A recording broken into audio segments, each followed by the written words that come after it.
Hello guys. तो कैसे हैं आप सभी। आशा करता हूं कि आप सभी स्वस्थ होंगे। तो थोड़ा सा जो है कि हम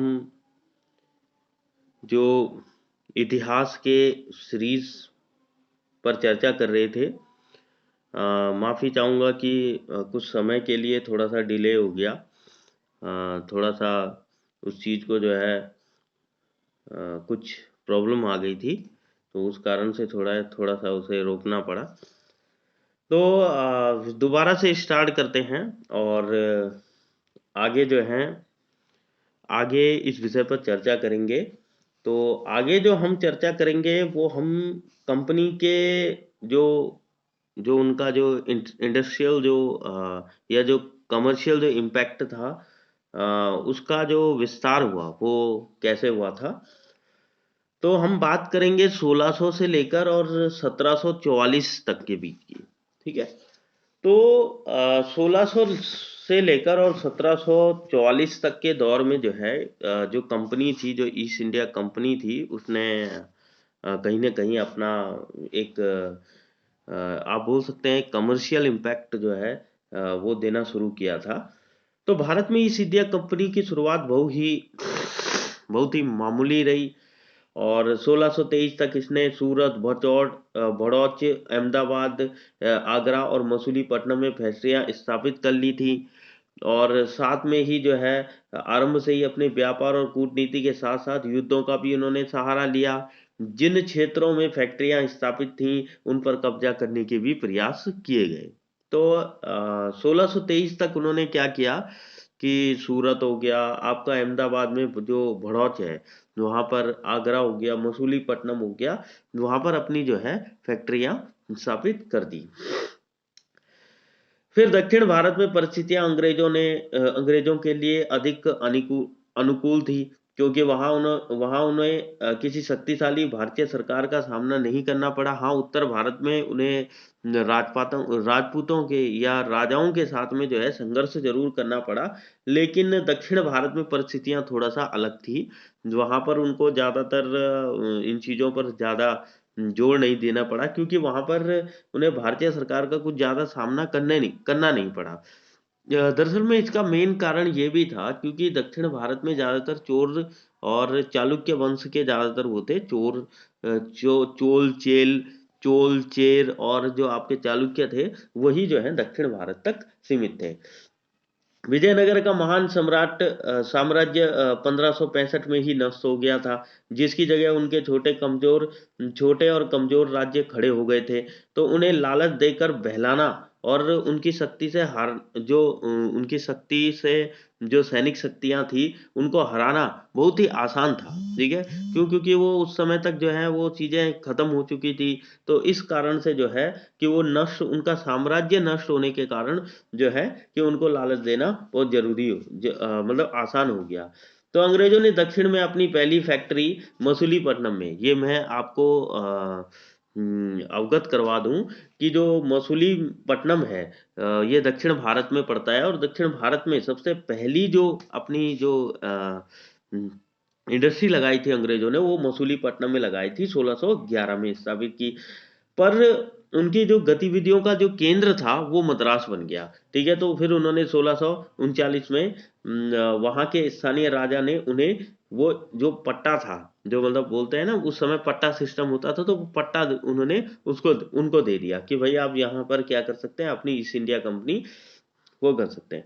तो राजा ने उनको उस जगह की किलेबंदी करने का और उसका प्रशासन चलाने और सिक्के ढालने की अनुमति इस शर्त पर दी थी कि बंदरगाह से प्राप्त चुंगी का आधा भाग राजा को दिया जाएगा। जहां अंग्रेजों ने अपनी फैक्ट्री के इर्द गिर्द एक छोटा सा किला बनाया था, जिसका नाम था फोर्ट सेंट जॉर्ज। ठीक है। जिसका नाम बाद में जो है फोर्ट सेंट जॉर्ज बन गया। ठीक है। तो वहां पर वो क्या करते थे उनको एक वर्ड बोला जाता था, पगोड़ा। पगोड़ा मतलब होता था कि जहां पर सोने के सिक्कों को डाला जाता है। ठीक है। तो वो शब्द उस वहां उसकी शुरुआत भी उन्होंने मद्रास से ही किया था, जो है सोने के सिक्कों को जो है वहाँ पर डाला जाता था। तो वो क्या करते थे कि जो वो वसूलते थे, तो वो राजा के आधे उसको तो देते ही थे, साथ में जो है कुछ अपने लिए भी क्या कर लेते थे, कलेक्ट कर लेते थे। ठीक है? तो दिलचस्प बात ये होती है कि मुनाफे के लालची व्यापारियों की यह कंपनी शुरू से ही इस नीति पर अड़ी थी कि भारतीय उन्हें इस देश के को जीतने का खर्च स्वयं दें। ठीक है? तो ऐसा अगर नहीं हुआ तो 1668 में ईस्ट इंडिया कंपनी ने पुर्तगाल से बंबई का द्वीप प्राप्त कर दिया और उसकी तत्काल किल्लेबंदी कर दी। अब किल्लेबंदी इसलिए की जाती थी ताकि कोई दूसरा जो है आप पर क्या नहीं कर सके, आपके साम्राज्य को नष्ट न कर सके या आप पर अधिकार न जमा सके, तो इसलिए उन्होंने किल्लेबंदी कर दी। और बंबई के रूप में अंग्रेजों को एक बड़ा और आसानी से रक्षा कर सकने योग्य बंदरगाह प्राप्त हो गया। तो इस कारण से, और क्योंकि उस वक्त उभरती हुई मराठा शक्ति अंग्रेजों के व्यापार के लिए खतरे पैदा कर रही थी, तो पश्चिम तट पर कंपनी के हेडक्वार्टर के रूप में सूरत का स्थान जल्द ही मुंबई ले लिया गया। तो उन्होंने जो है सूरत में जो फैक्ट्री बनाई थी, अब उनको लगने लग गया जी जो है कि मराठा भाई हमारे जो है पीछे पड़ गए हैं, हाथ धो के पीछे पड़ रखे हैं। ठीक है, मराठा जब तक हमारे हाथ धो के पीछे पड़े रहेंगे तो हम जो है कुछ करेंगे नहीं, हम कुछ कर भी नहीं पाएंगे। तो उन्होंने जो है अपनी फैक्ट्री वहां से उठा के और सीधा कहाँ, बंबई में स्थापित कर दी। अब उस टाइम पे उसे बंबई बोला जाता था, अब मुंबा देवी के नाम पे जो है उसका नाम मुंबई पड़ गया। तो पूर्वी भारत में अंग्रेज कंपनी ने अपनी आरंभिक फैक्ट्रियों में से एक की स्थापना 1633 में उड़ीसा में की थी। ठीक है, ये ज्यादातर किताबों में ज्यादातर उड़ीसा का नाम जिक्र नहीं होता है, लेकिन 1633 में उन्होंने जो है उड़ीसा में भी अपनी एक क्या है एक फैक्ट्री वो की थी। तो 1651 में उन्हें उसे बंगाल के हुगली नगर में व्यापार की इजाजत मिल गई। अब हुआ यूं कि बंगाल के नवाब ने भी जो है उनको जो है इजाजत दे दी। क्यों? क्योंकि देखिए अंग्रेजों ने सबसे पहला जो कब्जा किया था ना वो बंगाल से ही शुरू किया था, तो उन्होंने जो है वहां से अपनी लड़ाई शुरू कर दी। जो उन्होंने बंगाल के बहुत से राजा महाराजाओं सुल्तानों को हराना शुरू किया, नवाबों को हराना शुरू किया। तो धीरे धीरे जो है कूटनीतिक व्यवहार था उनका, वो कूटनीतिक करवाते थे, दो राजाओं को आपस में लड़वा देते थे।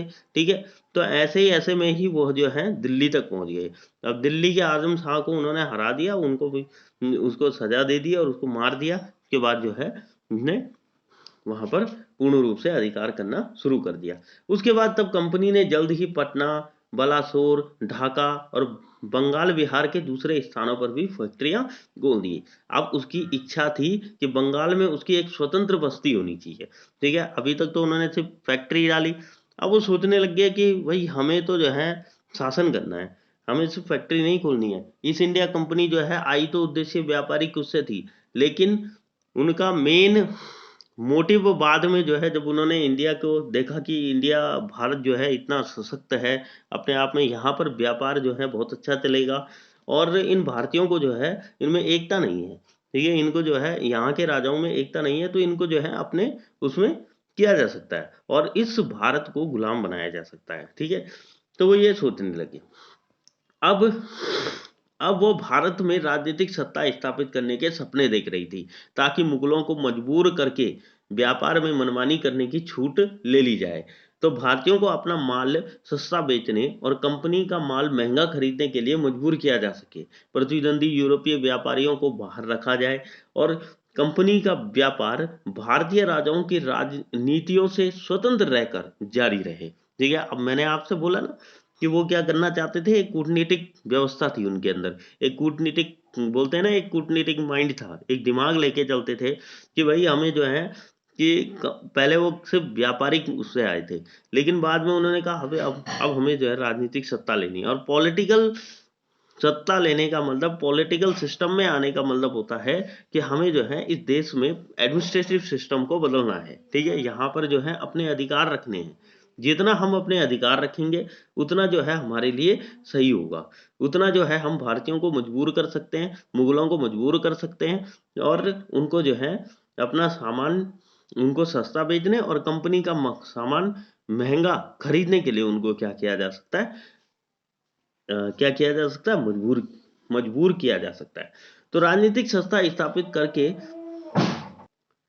ठीक है। तो राजनीतिक सत्ता स्थापित करके कंपनी भारतीय राजस्व पाने और इस तरह इस देश की इसी के साधनों से जीतने की आशा कर सकती थी। अब उसको लगने लग गया कि देश तो वही कमजोर है, लोग क्या है एक दूसरे से लड़ते रहते हैं, राजा लड़ते रहते हैं, तो क्यों ना हम क्या करते हैं कि भारतीय के राजस्व को, जो रेवेन्यू डिपार्टमेंट है या भारत के जो जो इंडियन रेवेन्यू है, उसको कैसे पाया जा सके, उसको कैसे वो कर सकते हैं हम। तो राजनीतिक सत्ता के आधार पर हम क्या करते हैं, यहाँ की भारतीय राजस्व को पाने के लिए यहीं के संसाधनों से जीतने की कोशिश करेंगे।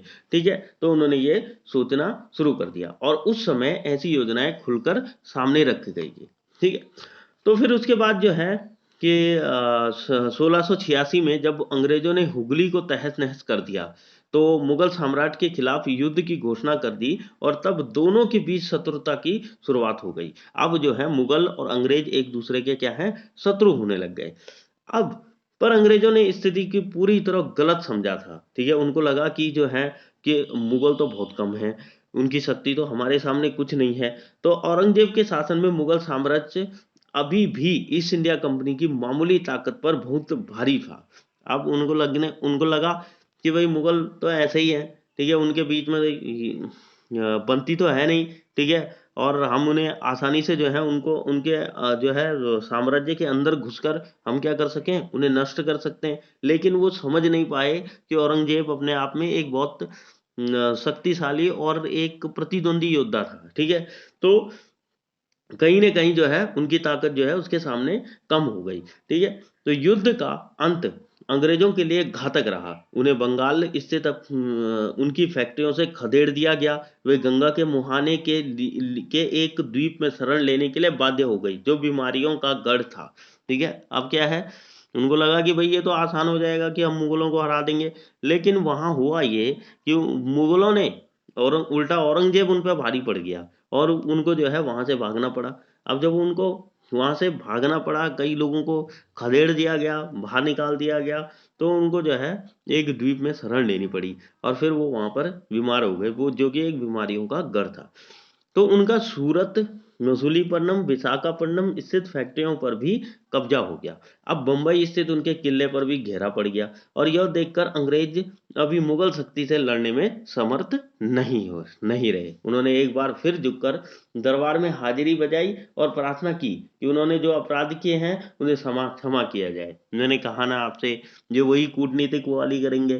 क्यों? क्योंकि इनका मेन मोटिव ये है कि हमें जो है भारत को गुलाम बनाना है। तो ये गुलाम बनाने के लिए किसी हद तक भी जा सकते हैं, है ना, ये किसी के भी पैर पड़ने के लिए राजी हैं। क्यों? क्योंकि ये क्या करेंगे कि इनका मेन मोटिव है कि हमें भारत में अपनी राजनीतिक सत्ता को चलाना है, यहाँ के राजस्व को क्या करना है, अपने अधिकार में लेना है। उन्होंने भारतीय शासकों के संरक्षण में व्यापार करने की इच्छा प्रकट की। अब देखिए, पहले वो जो है महंगा बेच रहे थे, सॉरी, महंगा खरीदने के लिए मजबूर करते थे और सस्ते में बेचते थे अपने व्यापार में। मतलब जो भी बाहर अपनी कंट्री में ले जाते थे उनको सस्ते में लेते थे और भारतीयों को जो है उनको महंगा में बेचते थे।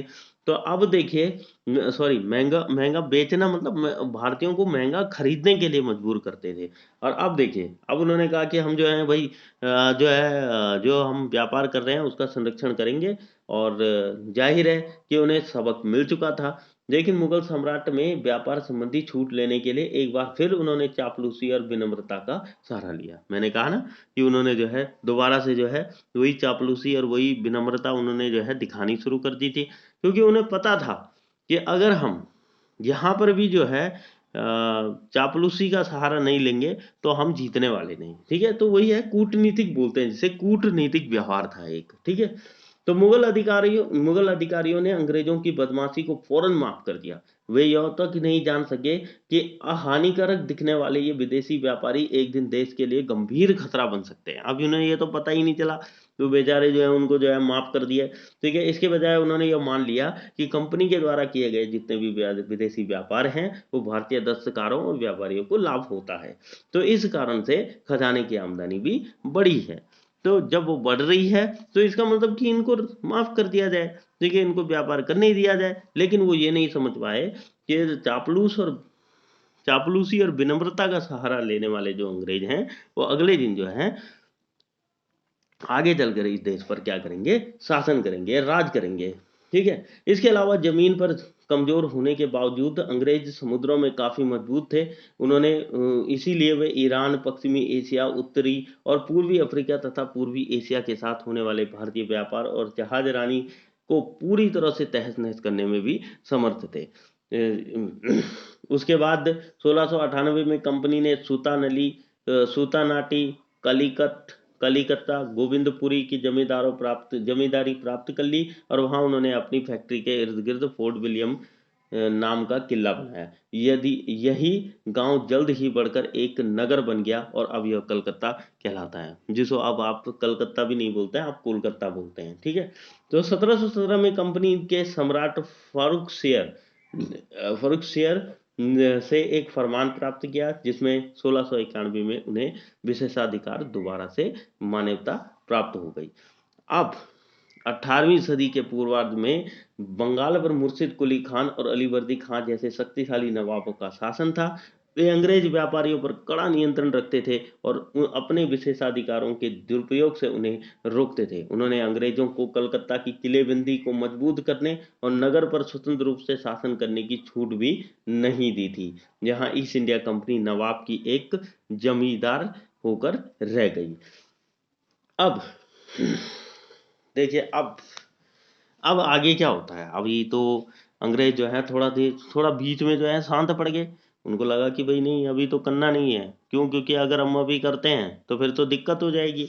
तो फिर उन्होंने जो है कि 18वीं सदी के मध्य तक मद्रास की जनसंख्या बढ़कर 3 लाख हो गई, कलकत्ता की 2 लाख और बंबई की जो है 70,000 हो चुकी थी। तो फिर 1600 के चार्टर में कैप ऑफ गुड होप के पूर्व में व्यापार करने का उन्हें जो है एकाधिकार मिल गया।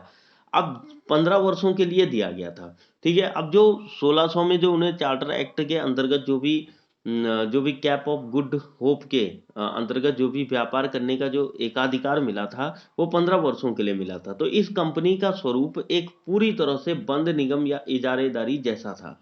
तो भारत में कंपनी की कोई फैक्ट्री एक किलेबंद क्षेत्र जैसी होती थी, जिसके अंदर गोदाम, दफ्तर और कंपनी के कर्मचारियों के लिए घर होते थे। तो ध्यान दें कि इस फैक्ट्री में उत्पादन का कोई काम नहीं होता था। उत्पादन जो है वो बाहर से ही आता था। तो उत्पादन जो भी करते थे वो जो है बाहर से करते थे और उनको जो है भारत में आके महंगा बेचते थे और वहाँ से जो है महंगा वहाँ से सस्ता लेके आते थे, यहाँ महंगा बेचते थे, या यहाँ का जो सामान होता था उसे बाहर जो है सस्ता बेच देते थे, क्योंकि उनको तो यहाँ के सामान को बाहर तक पहुँचाना था। तो कंपनी के कर्मचारियों को बहुत कम वेतन मिलता था और उनकी वास्तविक आमदनी का स्रोत देश के ही अंदर का वो व्यापार था जिसकी छूट ने कंपनियां देती थी। तो इसी आमदनी के लिए वे कर्मचारी भारत में नौकरी के लिए बेचैन रहते थे। तो फिर बेशक इससे यही पता चलता है कि कहीं ना कहीं जो है भारत अपने आप में एक सक्षम और एक समृद्ध देश रहा होगा। तो कहीं ना कहीं जो है भारत का जो है जो इतिहास है वो अपने आप में एक बहुत मजबूत इतिहास है। और कहीं ना कहीं ऐसा लगता है कि जो है भारत भारत को अंग्रेजों के द्वारा गुलाम नहीं बनाया जाता अगर, तो हो सकता था कि हमारा देश जो है अपने आप में एक समृद्ध और बहुत ही सशक्त देश होता। लेकिन इसके पीछे एक रीजन भी है, ये कड़वी सच्चाई है कि यहाँ पर जो है राजाओं के बीच में आपसी मेल भाव संबंध सही नहीं थे। और साथ में जो है मुगलों की शक्तियों को भी जो है मुगल भी जो है उनको समझ नहीं पाए, अंग्रेजों को, उनकी चापलूसी, उनकी विनम्रता, उनका जो है कूटनीतिक प्रभाव, उसको वो समझ नहीं पाए। और वो ये भी नहीं समझ पाए कि ये जो है हमारी राजनीतिक सत्ता को पाना चाह रहे हैं, भारत के राजस्व पर इनकी नजर है। तो अगर उन इसमें सबसे बड़ी बात यही आ जाती है कि अगर राजाओं के बीच में सामंजस्य अच्छा होता तो शायद जो है अंग्रेज जो है हमारे देश को फिर हमारे देश को गुलाम नहीं बनाते या हमारे देश पर शासन नहीं कर पाते। तो ये आज की जो है वीडियो सीरीज थी और आशा करता हूँ कि आपको पसंद आएगी। ठीक है। और इसमें जो है हमने कंपनी के प्रभाव, मतलब जो कंपनी का जो व्यापारिक प्रभाव था उसके बारे में पढ़ा, ठीक है। और 1744 तक हमने जो है इसमें चर्चा की।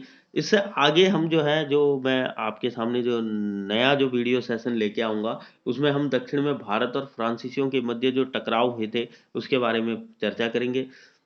थोड़ा-सा मैं आपको एक चीज़ बता दूँ कि जो जो बिपिन चंद का जो नया संस्करण है, इसमें बातें बहुत हैं, लेकिन उन बातों को आप कॉन्सेप्चुअली ढंग से समझेंगे तो आपको समझ में आएगा कि ये किताब क्या कहना चाह रही है, ये संस्करण क्या कहना चाह रहा है। तो कहीं न कहीं जो है बिपिन चंद्र जी ने इस संस्करण को इस तरह से बनाया है कि आपको वो चीज़ें कॉन्सेप्चुअल समझ में आ जाए। तो आशा करता हूँ कि आपको ये सेशन पसंद आएगा।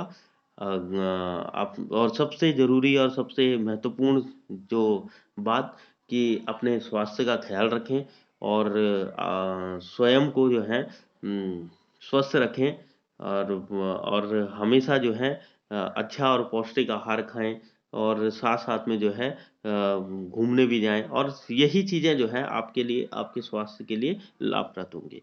तो इसी के साथ में आपसे इजाज़त लेता हूँ। धन्यवाद। और एक और बात, वीडियो पर लाइक, कमेंट, सब्सक्राइब, शेयर सब कुछ कर दें, जो भी आप करना चाहते हैं, अगर आपको ये वीडियो सेशन अच्छा लगा। ठीक है? धन्यवाद।